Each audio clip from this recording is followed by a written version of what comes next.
यम सर्वनारीणां प्रियम भवति सर्वथा तदृष्टो इव प्रपन्ना सा स्ववशा नात्र संशयः।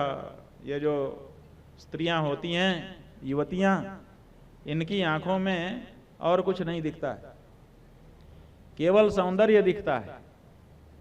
अगर सौंदर्य सामने हो तो ये जयमाला डाल सकती हैं। इसीलिए नीतिकारों ने कहा है, कन्या वरयते रूपम माता वित्तम पिता श्रुतम बांधवाः कुलमिच्छन्ति मिष्टान्नमितरे जनाः।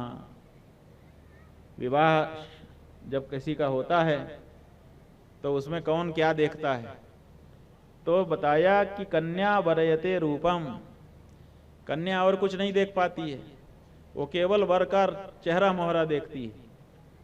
बस अगर वो चेहरा मोहरा ठीक है, बाकी चीज पर उसका ध्यान ही नहीं, वो स्वीकार कर लेती है कि हाँ ये हमारे लिए ठीक है।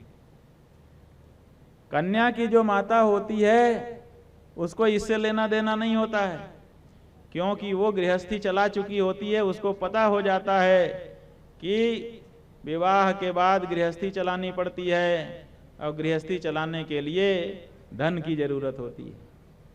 बहुत गोरा चेहरा लेकर के पति बैठा रहे, उससे क्या उपलब्धि होगी। घर में तो भोजन बनाने के लिए अन्न चाहिए, कपड़ा पहनने के लिए, स्वागत सत्कार करने के लिए धन, सब चीज के लिए धन की जरूरत है। इसलिए जो कन्या की माता है वो धन देखती है कि ये जो वर होने वाला है, जिसके बारे में हम लोग विचार कर रहे हैं, ये लोग आर्थिक रूप से कितने सक्षम हैं। लड़का कमा खा के माने हमारी कन्या को खिला पिला लेगा, ठीक से पहना ओढ़ा लेगा कि नहीं, वो ये सोचती है। पिता श्रुतम, पिता सोचता है कि इसने सुना कितना है, माने ये पढ़ा लिखा कितना है, विद्वान है कि नहीं है।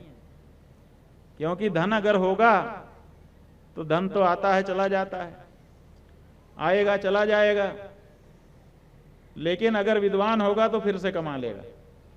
और अगर विद्वान नहीं होगा, केवल किसी के द्वारा कमाया हुआ धन घर में अभी फिलहाल है, या हमारी पत्नी धन के बारे में विचार कर रही है, किसी कारण से अगर ये धन नष्ट हो गया तब उस समय और कुछ काम नहीं आएगा, बुद्धि काम आएगी, पढ़ाई लिखाई सोच समझ काम आएगी। इसलिए पिता सोचता है कि इसने कितना सुना है, कितना पढ़ा है, कितना समझदार है, ये देखो। समझदार होगा तो हर परिस्थिति में अपना काम निकाल लेगा। कन्या रूप देखती है, माता धन संपत्ति आर्थिक पक्ष देखती है, पिता देखता है कि कितना समझदार जानकार है। और बांधवा, जो बंधु बांधव हैं, बांधवा कुलमिच्छन्ति, कि भैया हमारे कुल में, अच्छे कुल में विवाह हो रहा है कि नहीं, बस इतना ही देखते हैं कि ऐसा न हो कि किसी दूसरे कुल में हो जाए तो हमारा आना जाना भी बंद हो जाए। क्योंकि अगर दुष्कुल में विवाह हो गया तो फिर हम आएंगे जाएंगे तो भी खराब माने जाएंगे, और नहीं जाएंगे आएंगे तो संबंध ही समाप्त हो जाएगा। इसलिए बस बाकी विचार हमारा नहीं है, जिस कुल का ये वर है वो कुल अच्छा है कि नहीं, बस इतना बता दो। कहते नहीं, अच्छी खानदान में विवाह हो रहा है तो वो खुश है। और मिष्टान्नमितरे जनाः, इसके अलावा जो लोग हैं वो क्या देखते हैं विवाह में, कहते हैं वो देखते हैं कि भोजन क्या क्या बना हुआ है, कौन कौन सी मिठाइयाँ बनी हुई हैं। इसके अलावा उनको कुछ मतलब नहीं है।